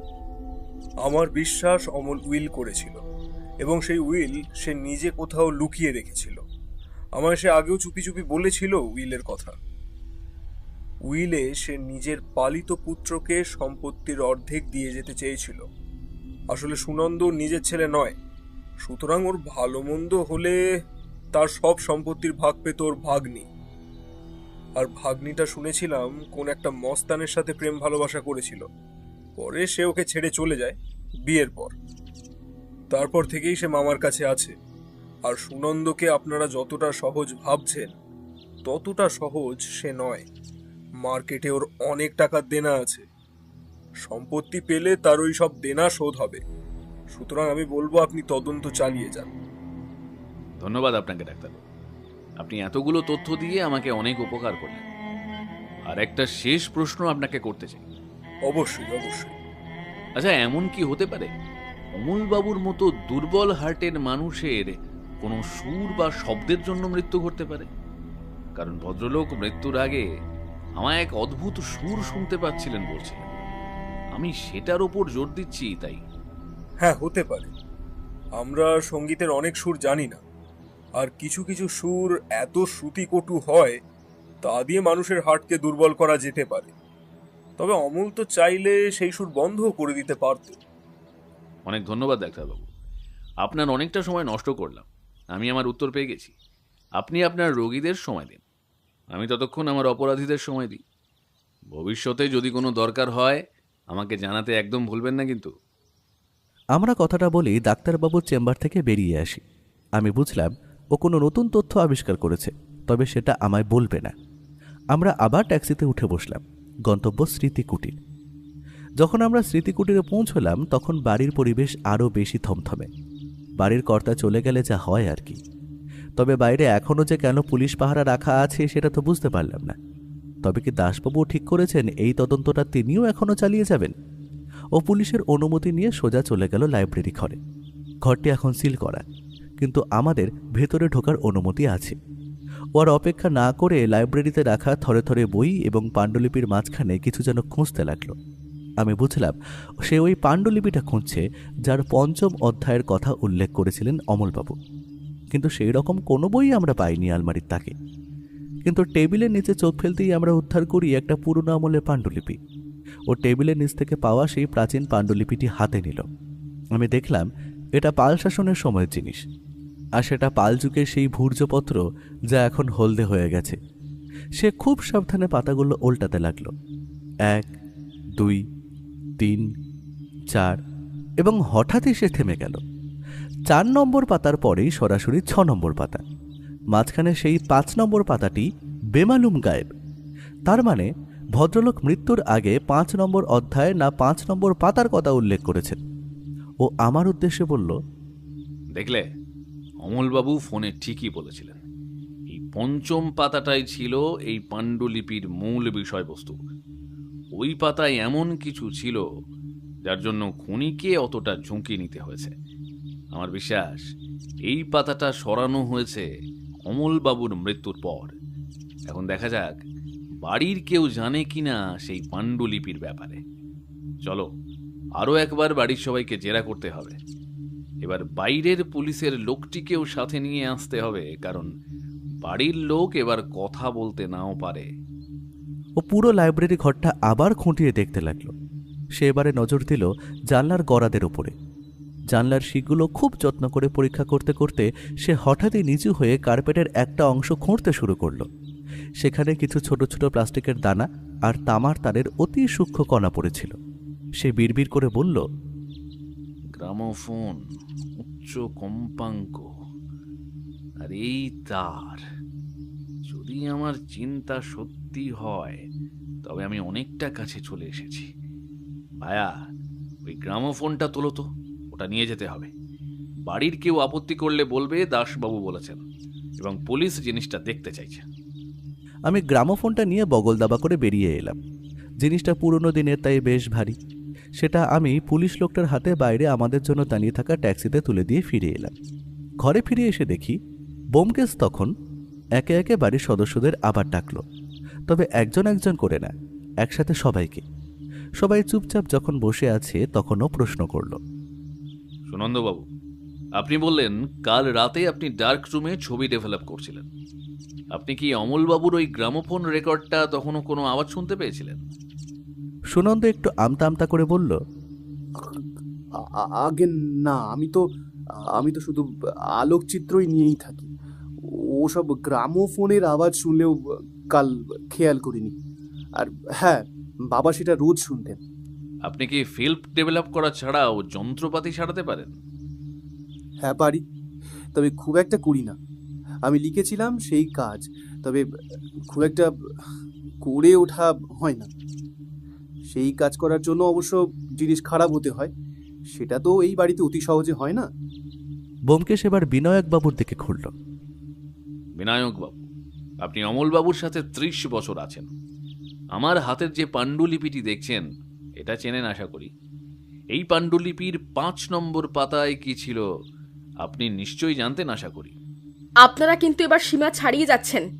একে তো আপনারা পুলিশের লোক নন, কিন্তু এই সব ব্যাপার নিয়ে মাথা ঘামাচ্ছেন কেন? কাজবাজ নেই নাকি আপনাদের? আমার সার্চ ওয়ারেন্ট বার করতে হবে না। আমি চাইলে এখনই আপনার ঘরের তল্লাশি নিতে পারি, কেউ তাতে বাধা দেবে না। আর আপনি যখন কোনো অপরাধ করেননি তখন চুপচাপ বসুন আর আমায় আমার কাজটা করতে দিন। ব্যোমকেশ হঠাৎ তপতী দেবীর ঘরের দিকে হাঁটা দিল। তপতির ঘরটি বাগানের ঠিক পাশেই। জানলা দিয়ে একটা অন্য ধরনের ঝাড় দেখা যাচ্ছে। সে তপতির পড়ার টেবিলে রাখা একটি উদ্ভিদবিদ্যার বই তুলে নিল। বইটির ভেতরে একটি শুকনো পাতা বুকমার্ক হিসেবে রাখা ছিল। পাতাটা হাতে নিয়ে ও শুকলো। তারপর সেটা রেখে আমার উদ্দেশ্যে বলল, এই গন্ধটা কাল অমলবাবুর ঘরেও ছিল। এটা সাধারণ কোনো ফুলের গন্ধ নয়। আমার মন বলছে এটা অন্য কিছু। চলো ফেরা যাক। আমরা বেরোচ্ছি, তখন তপতী দেবী ঘরে ঢুকে ব্যোমকেশকে দেখে থমকে দাঁড়ালেন। তার মুখ তখন রক্তশূন্য হয়ে গেছে। সে কোনো কথা না বলে ঘর থেকে বেরিয়ে এলো। আমি লক্ষ্য করলাম ও পকেটে একটা বইয়ের পাতা জাতীয় জিনিস লুকিয়ে পকেটে চালান করে দিল। আমি কিন্তু বুঝতে পারলাম ওর মুখের মৃদু হাসি বলছে ও কিছু একটা মস্ত বড় সূত্র খুঁজে পেয়েছে। সে বেরোবার সময় বাড়ির বাইরে দাঁড়িয়ে আমার উদ্দেশ্যে বলেছিল, ভায়া, কাল রাতে চোর এসেছিল ঠিকই, কিন্তু সে পাতাটা নিয়ে যায়নি। পাতাটা এই বাড়িতেই ছিল, এমন এক জায়গায় যা কেউ কল্পনাও করতে পারবে না। চলো এবার বাড়ি ফেরা যাক। মোটামুটি বলা চলে আমাদের জাল অনেকটাই গুটিয়ে ফেলেছি। এখন সময় মতো প্রমাণগুলো হাতে পেলেই শান্তি। বেশি সময় লাগবে না। ও কথাটা বলছে আমি তখন ট্যাক্সিতে উঠে বসেছি। তবে আমরা দুজন যখন ট্যাক্সিটা ছাড়তে বললাম, দুজনেই দেখতে পেলাম অদ্ভুত ব্যাপারটা। দেখলাম বাড়ির ব্যালকনিতে ঠাঁয়ে দাঁড়িয়ে আছেন তপতী দেবী। ওনার দৃষ্টি আমাদের দিকে। ওনার দৃষ্টিতে এমন কিছু ছিল যেন মনে হলো আমাদের ভস্ম করে দিতে পারে। ওই অগ্নিচক্ষু যেন আমাদের অনেক কিছু বলে দিয়ে গেল। পরের দিন সকালে যখন ঘুম থেকে উঠলাম তখন প্রায় বেলা 10টার কাছাকাছি। আমার ঘুমটা আজ এতটা দেরিতে ভাঙল কেন সেটা ঠিক বুঝতে পারলাম না। তবে ঘুম থেকে উঠে বাইরে বেরিয়ে আসতেই দেখি ব্যোমকেশ বাড়িতে নেই। পুটিরামকে জিজ্ঞেস করায় সে জানায় যে ও খুব সকাল সকাল হাতে একটা বাদ্যযন্ত্র নিয়ে বাড়ি থেকে নাকি বেরিয়ে গেছে। আর সেই বাদ্যযন্ত্র যে অমলবাবুর গ্রামোফোনটা, সেটা আমায় আর বলে দিতে হবে না। কিন্তু জিনিসটা নিয়ে ও করবে কি? ওর কি কোনো মতলব আছে, নাকি ওর ভিতরে সে কোনো সূত্র খুঁজে পেয়েছে? সবটাই কেমন যেন ধোঁয়া ধোঁয়া লাগছে আমার। সত্যি কথা বলতে এতটা জটিল কেস আমি কোনোদিন দেখিনি। এর আগেও বহু কেস এসেছে, কিন্তু এটা যেন একটু আলাদা। এর আগে এমন কোনো দিন হয়নি যে কোনো মানুষ আমাদের টেলিফোনের পেছনে কথা বলতে বলতে মৃত্যুবরণ করেন এবং তার মৃত্যু রহস্য উন্মোচন করার জন্য আমাদের ডাক পড়ে। প্রতিটি ঘটনায় যেন অন্যদিকে মোড় নিতে শুরু করেছে। আমি তো এটাও বুঝতে পারছি না যে সে কতদূর অগ্রসর হয়েছে এই তদন্তে। আমি দুপুরের খাবারে মাছের মাথা দিয়ে মুগের ডাল, রুই মাছ ভাজা খেতে যখন ভাবছি ও এখনো এলো না কেন, ঠিক সেই মুহূর্তে ঘরে এসে হাজির হলো আমার বন্ধুটি। বাহ বাহ, আমি নেই আর সেই সুযোগে তুমি টুপটাপ মাছ ভাত খাচ্ছ হে বন্ধু। এই হলো আজকালকার কলিযুগের বন্ধুত্ব।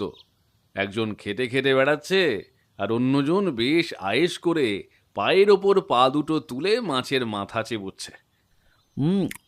মাঠের মাথা চিবোচ্ছি, সেটাই ভালো না বলো? আমি তো আর এখন তোমার মাথা চিবোবো ভাবছিলাম। আমায় না নিয়ে যে কত রাজ্য জয় করে ফিরলে সেটাই তো বুঝতে পারছি। আমার মাথা চেনানোর দরকার কি ছিল ভায়া? এই বয়সে যদি বিয়েটা করে নিতে, আমার মতো লোকের মাথা খাওয়ার ইচ্ছে হয় না, বুঝলে হে চিরকুমার? খোঁটা দিচ্ছ? হ্যাঁ, দাও দাও, তুমিও বাদ যাবে কেন?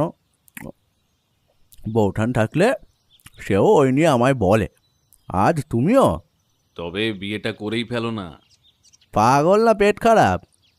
নিজের দায়িত্ব নিতে পারি না, তার উপর আবার আরেকজনকে ঘাড়ে চাপিয়ে দেওয়ার মতলব করছো তুমি? কিপটে লোক একটা, সারা জীবন খালি বসে বসে পয়সায় জমিয়ে যাও আর বই লিখে যাও তুমি, বুঝলে? প্রেম প্রীতি তোমার দ্বারা হবে না। যারা করার ঠিক তারা করছে।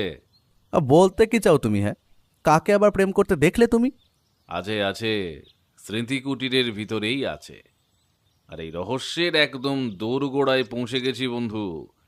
এখন খালি সময়ের অপেক্ষা, হাতে হাড়িটা ভাঙা। তোমার কথার মাথা মুন্ডু তো কিছুই বুঝতে পারছি না আমি, সবটা খুলে বলো তো। সবুরে মেমা ফলে বন্ধু, আমায় একটু স্নান টান সেরে খাবারটা খেতে দাও, তারপর না হয় সব শুনো। বলে ও কাঠের চেয়ারটা ঘটাং শব্দ করে টেনে হাসি হাসি মুখ নিয়ে এগিয়ে গেল স্নানঘরের দিকে। আমি আর কি করি, শান্তিতে নিজের ভোজনে মনোনিবেশ করলাম। পুঁটি, ও পুঁটি, বলছি আমার গামছাটা কই? দেখেছো ভায়া, তোমার বৌঠান থাকলে এইসব জিনিস কতটা সামলে রাখে। কথাটা বলে মিচকি হাসি দিয়ে সে গামছা কাঁধে স্নানঘরে প্রবেশ করলো। তবে খাওয়া দাওয়া শেষ করে আমি একটু আমার লেখার কাজে মনোনিবেশ করেছিলাম। তবে ওর খাওয়া দাওয়া শেষ হতেই আমি ওর ঘরে গেলাম। সেখানে গিয়ে আমি ওকে ইতস্তত পায়চারি করতে দেখলাম ঘরের ভিতরে। আমি ঘরে প্রবেশ করতেই ওর উদ্দেশ্যে প্রশ্ন করলাম, বলছে, অনেক তো হেঁয়ালি করলে, চলো এবার তাড়াতাড়ি খুঁড়ে বলো যে তুমি আজ সকালে আমায় ছেড়ে কোথায় কোথায় গেলে। প্রথম কথা, আমি তো তোমায় রেখে যেতে চাইনি। যখন তোমার ঘরে যাই তখন দেখি তুমি নাকে তেল দিয়ে ঘুমাচ্ছ, তাই আর তোমায় বিরক্ত করিনি। তবে আজ বেরিয়ে অনেক উপকার হয়েছে, বুঝলে? তুমি তো গ্রামোফোনটা নিয়ে বেরিয়েছিলে, ওটা তো নিয়ে এলে না? বাবা, সেই খবরও জোগাড় করে ফেলেছ দেখছি। আসলে জিনিসটা বিকল ছিল এবং এমনভাবে ভাঙা ছিল, তাই একটু মেকানিক দেখাতে গিয়েছিলাম। আর তারপরেই সেটা বগল দাবা করে নিয়ে গিয়ে হাজির হই থানায় দাসবাবুর কাছে। আর সবটা খুলে বলি। তিনি তো শুনে বড়ই অবাক। আর এইটুকু কাজ করতে তোমার এতটা সময় লেগেছে? কে বললো আমি খালি ওই কাজে গেছি? আমি গেছিলাম ন্যাশনাল লাইব্রেরিতে, সেখানে একজন বোটানির প্রফেসরের সাথে কথা বলতে। আর ওনার সাথে কথা বলে আমি জানতে পারি শিশির মধ্যে যে পাতাটা ভরে নিয়ে গিয়েছিলাম সেটা একটা বিরল প্রজাতির উদ্ভিদ। আর সেই উদ্ভিদের নাম হলো নাইট ব্লুমিং জেসমিন। আর সেই ফুলের গাছই রাখা ছিল অমলবাবুর ঘরে। আর ওই ফুলের গাছে কি কোনো বিষ ছিল? না, ছিল না। তবে অমলবাবুর মৃত্যুটা হলো কিভাবে? সবুর করো ভায়া, সবুর করো, তারপর শোনো। আমি একটা অদ্ভুত ব্যাপার আবিষ্কার করি, তবে সেটা আমার অনুমান মাত্র। আর সেটা যে 100% সত্যি সেটাও বুঝতে পারি অমলবাবুর বন্ধু উকিল মুন্সির কথা শুনে। উকিল সাহেব জানান অমলবাবু উইল করেছিলেন এবং সেটা তিনি নিজের ঘরেই কোথাও লুকিয়ে রেখেছিলেন। আর আমার বিশ্বাস চোর সেই উইল খুঁজতেই ওই ঘরে প্রবেশ করে। তবে এখন সবটা জলের মতো পরিষ্কার। কাল সকালে আমরা অতি দ্রুত দাসবাবুকে সাথে নিয়ে পৌঁছে যাব স্মৃতি কুটিরে এবং খুঁজে বার করব আসল খুনিকে এবং কি সেই খুনের কারণ। তার মানে বলছো সত্যান্বেষীর সত্য অনুসন্ধান শেষ হয়েছে, এখন খালি সময়ের অপেক্ষা কখন তুমি পুরো সমাধানটা আমাদের সামনে তুলে ধরবে। আমি দাসবাবুকে ফোন করে জানিয়ে দিয়েছি স্মৃতি কুটিরে আজ রাতে পাহারা বাড়িয়ে দিতে, কারণ আমার বিশ্বাস পাখি হয়তো ফুরুত করে পালিয়ে যেতে পারে। তার মানে কি অপরাধী সেই বাড়িতেই আছে? ও আমার কথার কোনো উত্তর না দিয়ে নিজের পকেট থেকে একটা সিগারেটের প্যাকেট বার করে আনলো। তারপর সেটা থেকে একটা সিগারেট বার করে ধরিয়ে নিল। সেই সিগারেটে খানিকটা শুকটান দিয়ে একরাশ ধোঁয়া ছেড়ে ওপরের দিকে ছেড়ে বলল, যেখানে দেখিবে ছাই উড়াইয়া দেখো তাই। পরের দিন সকালে আমার ঘুম ভাঙল ব্যোমকেশের উত্তেজিত কণ্ঠস্বরে। সে আমায় প্রবলভাবে ধাক্কা দিচ্ছে, আর সেই ধাক্কার জেরে আমার ঘুম সেদিনের মতো ভেঙে গিয়েছিল। তবে চোখ খুলেই যেটা দেখি সেটা কিছুটা এইরকম। অজিত, অজিত, আরে ওঠো ভায়া, কটা বাজে দেখেছো? স্মৃতিকুটির থেকে ফোন এসেছিল। দাসবাবু জানিয়েছেন ওই বাড়ির একজন কাল পুলিশি পাহারা থাকা সত্ত্বেও দেওয়াল টপকে পালানোর চেষ্টা করে। তবে তার চেষ্টা বিফল হয়েছে, কারণ পুলিশ বাহিনী ওকে খানিক দূর থেকেই আবার আটক করে। তার মানে তুমি কি বলছো? বাড়ির লোকে খুনি? সেটা কে? উনি কে তা জানি না, তবে পালাবার চেষ্টা করেছেন সুনন্দবাবু। তবে সেটা যে কেন তা আমরা ওই বাড়িতে গেলেই জানতে পারবো। আর আজই এই কেসের সমাধান হবে। একটু পরেই আমরা বেরোবো। রহস্যের জবনিকা পতন দেখতে হলে বিছানা ছেড়ে তাড়াতাড়ি উঠে পড়ো। সে আর বলতে, তোমার জন্য তুমি শান্তিতে ঘুমাতেও পারবো না, বুঝলে? দাসবাবু ঠিক আধ ঘন্টা পরেই জিপ নিয়ে আসছেন। তিনি আমাদের এখান দিয়ে ওই বাড়িতে নিয়ে যাবেন। অযথা ট্যাক্সির ভাড়া খরচ আমি করছি না। তুমি পারো বটে, কিন্তু আমার প্রশ্ন হলো, সুনন্দবাবু পালানোর চেষ্টা করেছেন যখন, তখন আশা করি তিনি কিছুটা অপরাধের সাথে যুক্ত। উত্তরটা দেওয়ার সময় এখনো আসেনি। সময় আসুক, পাবে পাবে। ধৈর্য ধরো ভায়া। আমি আর কি করি, সেই দিন অতি দ্রুত তৈরি হয়ে নিলাম অমলবাবুর বাড়ি যাওয়ার উদ্দেশ্যে। খাওয়া দাওয়া বাড়ি থেকেই করে বেরিয়েছি, কারণ কতটা সময় লাগবে তা আমি জানি না। তবে ওর মতে বেশি সময় নাকি লাগবে না। আমরা তৈরি হয়ে যখন বাড়ির 3 তলার ঘর থেকে নামছি, বাইরে দুটো ভারী জিপের আওয়াজ শুনতে পেলাম, আর তার সাথে 2 বার হর্নের শব্দ। আমরা বুঝতে পারলাম দাসবাবু এবং তার দলবল এসে গেছে। আমরা প্রথমে জিপে চড়ে বসলাম। ও কিন্তু জিপের একদম সামনে বসলো। ওর মুখে এখন খেলা করছে যুদ্ধ জয়ের হাসি। মাঝে মাঝে একবার যেন একটা হিন্দি গানের সুর গুনগুন করে গাইতেও শুনলাম। তার মানে ওর মেজাজ আজ একদমই শান্ত। তদন্তের রহস্য এখন ঘনীভূত হয়েছে। এবার গাড়িতে বসেই সে দাসবাবুর উদ্দেশ্যে বলল, কি দাসবাবু, আপনাকে যেটা আনতে বলেছিলাম মনে আছে তো? আমার কিন্তু জিনিসটার দরকার পড়বে। জিনিসটা ওই বাড়িতেই আছে। আমার পাহারারত লোকেদের বলে রেখেছি, ওরা সব ব্যবস্থা করে রাখবে। আপনি কি লঙ্কা জ্বালাতে চাইছেন নাকি মশাই? সেটা তো ঠিক ধরতে পারলাম না। সোজা ভাষায় আপনি আমায় হনুমান বলে দিলেন দাসবাবু। এই আশা আমি করিনি আপনার থেকে। হনুমান কি শুধু লঙ্কা জ্বালায়? সে তো আবার সত্য অনুসন্ধান করে, অপরাধীদের শাস্তিও দেয়। জিপের সামনে বসেছি বলে আপনাদের আর ছেড়ে দিলাম। আমাদের মধ্যে এরকম মশকরা সবসময় চলতেই থাকে। আমরা যখন স্মৃতিকুটিরের সামনে পৌঁছলাম, তখন প্রায় বেলা 10:30টার কাছাকাছি। বাইরে 3 জন পুলিশের লোক পাহারায় দাঁড়িয়ে আছে। আমাদের দেখে ওরা সেলাম ঠুকল। আমাদের জিপ আজ সোজাসুজি বাড়ির সামনের বাগানে এসে দাঁড়ালো। আমরা সময় নষ্ট না করে এগিয়ে গেলাম বাড়ির ভিতরের বৈঠকখানায়। বুঝলেন দাসবাবু, আপনি এই বাড়ির সকলকে একবার এই বৈঠকখানায় জড়ো হতে বলুন। আমি একটু লাইব্রেরি ঘরটা দেখে আসছি, একটা পাণ্ডুলিপি আনতে যাচ্ছি। আপনারা একটু অপেক্ষা করুন। আমিও চুপচাপ সেই ঘরের একটা সোফা দখল করে বসলাম। আমার পাশে এসে বসলেন দাসবাবু। একে একে বাড়ির সকলে এলো এই ঘরেই। সুনন্দবাবুর মুখটা আজ কেন জানি না একটু হলেও নিস্তেজ দেখাচ্ছিল, সেটা বুঝতে পারলাম। তবে তপতী দেবী দেখলাম তখনও রাগে গজগজ করে ফুঁসছেন। আমি খালি অপেক্ষা করছি কখন ভায়া এসে ঘরে প্রবেশ করবে। এই ঘরে এখন অন্যরকম একটা আবহ সৃষ্টি হয়েছে, যেখানে ফিল্মের হিরো হলো আমার বন্ধুটি। আমরা মন্ত্রমুগ্ধের মতো এই সিনেমা পরিদর্শন করার জন্য অপেক্ষা করছি। তবে ও এতক্ষণ করছেটা কি? প্রশ্নটা মাথায় আসতেই ঘরে প্রবেশ করলো আমার বন্ধু। তার হাতে তখন জ্বলছে একটা আধপোড়া সিগারেট। সে হালকা ধোঁয়া বাতাসে ছড়াতে ছড়াতে এগিয়ে এসে দাঁড়ালো ঘরের একদম মধ্যিখানে। দাসবাবু, আপনার পুলিশ বাহিনীকে বলুন বন্দুক উঁচিয়ে প্রস্তুত থাকতে, কারণ এর পর এই ঘরে যা হতে চলেছে সেটা কোনো সিনেমার চেয়ে কম নয়। আপনার ওইসব চিন্তার কোনো ব্যাপার নেই। আপনি শুধু এবার বলুন কে খুনি, তবেই আমি তাকে হাতকড়া পরিয়ে শ্রীঘরে নিয়ে যেতে পারবো। আপনার কোথাও একটা ভুল হচ্ছে দাসবাবু। অপরাধী তো একজন নয়, অপরাধী তো 2 জন, তাই না তপতী দেবী? কথাটা বলার সময় ঘরটা সম্পূর্ণ নিস্তব্ধতায় ভরে গিয়েছিল। এমন সময় যদি কেউ এই ঘরে একটা পিনও ফেলে, সেটার শব্দ আমরা সবাই স্পষ্ট শুনতে পাব। তবে সেই শান্তিকে খান খান করে চিৎকার করে তপতী দেবী বলে উঠলেন, আপনাদের সাহস কি করে হয় আমার বাড়িতে দাঁড়িয়ে আমাকে অপরাধী বলার? আপনারা নিজেদের এই তদন্ত খেলাটা দয়া করে বন্ধ করুন। এইসব বুজরুকি ছেড়ে এবার একটু নিজেদের কাজে মন দিন।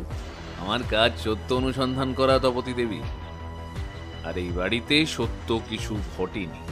তার বদলে এখানে মিথ্যার আশ্রয় নিয়ে আপনারা খুন করেছেন অমল বাবুকে। আপনি কিন্তু আপনার সীমা ছাড়িয়ে যাচ্ছেন। আপনার কাছে কি প্রমাণ আছে যে আমি এটা করেছি? আমরা বলবেন না তপতী দেবী, কারণ আপনি এবং আপনার প্রেমিক বিনায়ক বাবু মিলে যে খেলাটা সাজিয়েছিলেন সেটা তো এখন ভাঙতে বসেছে। আর আপনারা কাল সুযোগ বুঝে আমাদের সুনন্দ বাবুকেও মারতে চেয়েছিলেন, তাই তো? তাই উনি সময় বুঝে বাড়ি থেকে পালানোর চেষ্টা করেন আর ধরা পড়েন পুলিশের কাছে। আর কতগুলো মিথ্যা সাজাবেন? তপতী দেবীর প্রেমিক যে বিনায়ক বাবু সেটা শোনা মাত্রই আমি অবাক হয়ে গেলাম। এটা তো একদম অন্যরকম তথ্য। তার মানে এরা দুজন মিলে হত্যা করেছে আমাদের অমলবাবুকে, কিন্তু তার কারণ কি? আপনারা ভাবছেন যে অমল বাবুকে মেরে এদের কি লাভ হলো? আমি বলছি লাভ হয়েছে, কারণ আপনারা হয়তো জানেন না এই বাড়ি ছাড়াও অমল বাবুর আরো 2টি বাড়ি আছে এবং ওনার স্থাবর ও অস্থাবর সম্পত্তির পরিমাণ প্রায় 20 লক্ষ টাকারও ওপরে। সুতরাং অমলবাবু যখন ঠিক করেন তিনি উইল করে ওনার সম্পত্তির ভাগ সুনন্দবাবুকে দেবেন, তখন তিনি তপতী দেবীর চক্ষুশূল হয়ে ওঠেন। আপনারা হয়তো জানেন যে সুনন্দবাবু অমলবাবুর নিজের ছেলে ছিলেন না, তিনি ছিলেন পালিত পুত্র। আর আইন অনুযায়ী ওনার সম্পত্তিতে কোনো ভাগ থাকবে না। অমলবাবুর যদি কিছু হয় তবে সেই সম্পত্তি পেতেন ওনার ভাগ্নি তপতী দেবী। আর উনি, আপনাদের জানা উচিত, সুনন্দবাবুকে অর্ধেক সম্পত্তি দেওয়ার জন্য উইল করে গিয়েছিলেন। এবং সেই উইল কি জানেন? সেটা হলো পাল শাসনের একটি প্রাচীন পাণ্ডুলিপির 5ম পাতা। ওই পাতাটিতেই তিনি একটি অদ্ভুত বৈজ্ঞানিক পদ্ধতি ব্যবহার করে উইলটি লেখেন এবং সেই পাতাটা এখন আমার কাছে। দাসবাবু, আপনি একটু আগুনের ব্যবস্থা করুন। কথাটা বলার সাথে সাথেই আগুন জ্বলা একটা লম্ফ এলো আমাদের সামনে এবং ব্যোমকেশ সেই পুরাতন হলদেটা কাগজটা আগুনের ওপর ধরতেই সেখানে ফুটে উঠল বাদামি রঙের লেখা। আমরা সেখানে দেখলাম লেখা রয়েছে একটা উইলের সম্পূর্ণ অংশ। অমলবাবু চালাক চতুর লোক ছিলেন। তিনি যে দুধ খেতেন সেই দুধ দিয়েই তিনি এই পাণ্ডুলিপিতে লুকিয়ে লিখে যান এই উইলের কথা। আর সেটা জানতেন উকিলবাবু। তবে পৃষ্ঠাটা খোয়া গিয়েছিল এবং আমি সেটা পড়ে উদ্ধার করি তপতী দেবীর ঘরের একটি উদ্ভিদবিদ্যার বইয়ের ভিতর থেকে। তবে কেন খুন হলেন অমলবাবু সেটার উত্তর আপনারা পেয়ে গেছেন আশা করি। আর কিভাবে এই হত্যাকাণ্ড সম্পূর্ণ হলো সেটা তো বললে না। হ্যাঁ, সেটা বাকি আছে না। শোনো তবে, আমি প্রথম দিন এই বাড়িতে এসেই একটি অদ্ভুত রকমের গাছের টব দেখতে পাই অমলবাবুর ঘরে। আর সেই টবে ছিল নাইট ব্লুমিং জাসমিন। এই ফুল গাছটি ঘরে খুব সুন্দর গন্ধ ছড়ালেও এই গাছ ঘরের মধ্যে থাকা অক্সিজেনের মাত্রা কমিয়ে দেয়। যদি আবার সেই ঘর হয় বদ্ধ ঘর, তাহলে তো কোনো কথাই নেই।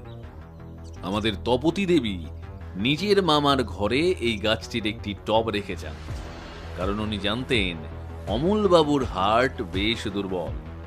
আমি আমাদের ডাক্তার ধীরাজের চেম্বারে গিয়ে এটা জানতে পারি। আর সেই দুর্বলতাকে কাজে লাগিয়ে তপতী দেবী খুন করেন ওনার মামাকে। আসলে এখানে বিনায়ক বাবুরও অবদান আছে। কি বিনায়ক বাবু, তাই তো? বিনায়ক বাবু যেভাবে মাথা নিচু করে বসে আছেন আমি বুঝলাম তার মুখ থেকে অন্য কথা বের হবে না। আচ্ছা, বলবেন না?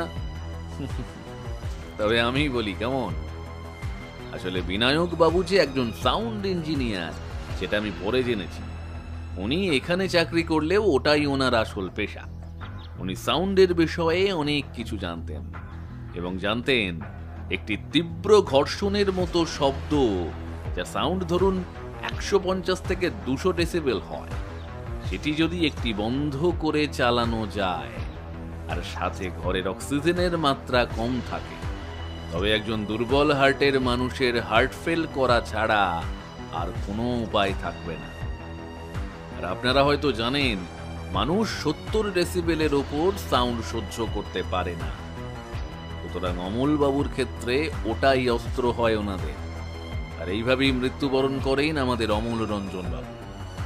আসলে ওই গ্রামোফোনটা বিকল করে দেওয়া হয়েছিল যাতে ওই বিচ্ছিরি সুরটা বাজে ঘরের ভিতর, এবং সেটা আমি একটি গ্রামোফোন ঠিককারী দোকানি লোককে দেখিয়ে জানতে পেরেছিলাম। তার মানে সুনন্দবাবু কোনো হত্যালীলার সাথে যুক্ত নয়? তাহলে তো তিনি নিরপরাধ। অবশ্যই নিরপরাধ, তাই ওনাকে বাঁচানোর জন্য আমার এত প্রচেষ্টা। যাই হোক, আজ উঠি কেমন? দাসবাবু, আপনার এই 2 আসামি আপনার কাছে রেখে গেলাম। ওনাদের নিয়ে আপনি কি করবেন সেটা আপনিই বুঝুন, কেমন? আমি বরং উঠি। চলো ভায়া। আমরা আর সেখানে বসিনি। দাসবাবুর একটা জিপে করে পুলিশের লোক আমাদের বাড়ি অবধি পৌঁছে দিয়ে আসে। তবে এই কেসটার সমাধান যে এত জটিলভাবে হবে সেটা আমি আন্দাজ করিনি। তবে সেই ঘটনার দিন 10 পর আমাদের বাড়িতে আসেন সুনন্দবাবু, এবং তিনি আমার বন্ধুর হাতে একটা খাম তুলে দিয়ে বলেন এটা নাকি ওর পারিশ্রমিক। ও নাকি সুনন্দবাবুকে নতুন জীবন দিয়েছে।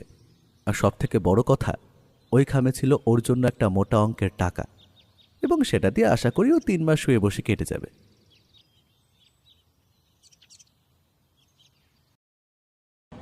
আপনি শুনছিলেন অন্ধকারের গল্প কথা। এই অন্ধকার যাত্রায় আমাদের সঙ্গে থাকার জন্য অনেক ধন্যবাদ। আজকের গল্পটি আপনার মনে কতটা ছাপ ফেললো তা অবশ্যই কিন্তু কমেন্ট করতে ভুলবেন না, কারণ আপনার প্রতিটি অনুভূতি আমাদের কাছে গুরুত্বপূর্ণ। এইরকম আরো গল্প, ভয়ঙ্কর রহস্যের গল্প শুনতে হলে আমাদের চ্যানেলটিকে সাবস্ক্রাইব করুন আর যুক্ত থাকুন অন্ধকারের এই জগতে। আবার দেখা হবে আরো এক নতুন গল্পে। শুভরাত্রি।